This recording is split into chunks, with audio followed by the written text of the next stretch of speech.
C'est nous qui disons aux entreprises qui viennent au Cameroun de mal faire les choses et de fuir. Ah bon? Oui. Nous leur disons, si tu finis ça, il y aura des problèmes. J'ai été en contact avec le monsieur qui a construit l'hôpital général de Yaoundé. Les promoteurs lui ont dit, tu abandonnes ce chantier, tu fuis, parce qu'il faut un nouveau budget.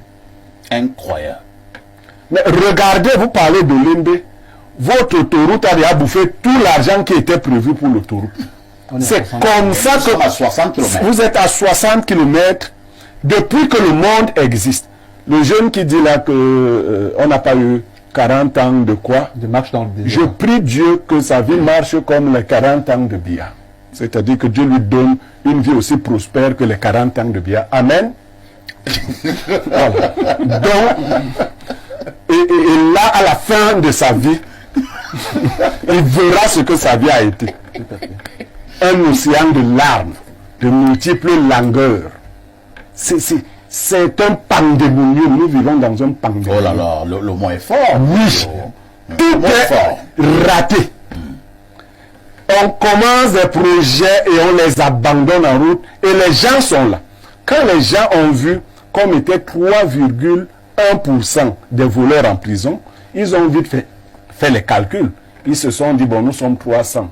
Le temps du président, le président n'est pas éternel. S'ils mettent 3,1% en prison après 5 ans, ils ont multiplié même par 10. Ils ont vu qu'ils seront encore plus de 70% dehors à la mort du président.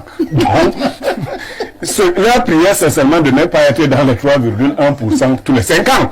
C'est tout. Donc, il n'y a pas de peur de voler. Non. C'est que chacun s'est dit, moi qui viens de faire que l'autoroute dure 10 ans, 60 km. Bon, si Biya, je lui échappe pendant 2 trucs là, bon, ça va aller.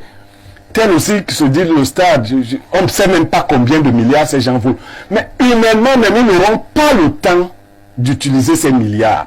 C'est tellement stupide parce que c'est le diable qui habite le cerveau humain pour que quelqu'un qui a par exemple 70 ans soit en train de voler 50 milliards. Votre argent là, nous allons le récupérer. Je ne sais pas, ne vous gênez pas. Même auprès de vos enfants, la nature est ainsi faite. Je n'ai pas l'exemple d'un seul ancien voleur dont les enfants sont riches aujourd'hui. Donc vos enfants ne seront pas... Vous vous trompez. C'est le diable qui vous ment. Cette sauvagerie dans le vol là, c'est une tromperie du diable.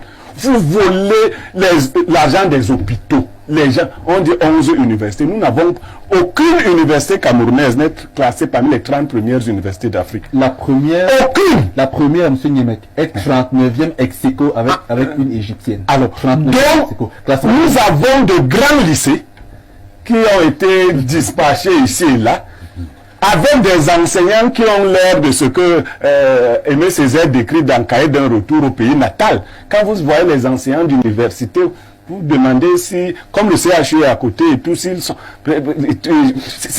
C'est des... Ok, merci. Vous voulez qu'on vous décrive ça? Merci beaucoup. C'est la... Ce n'est pas tout noir, quoi. Ce n'est pas tout noir, c'est obscur.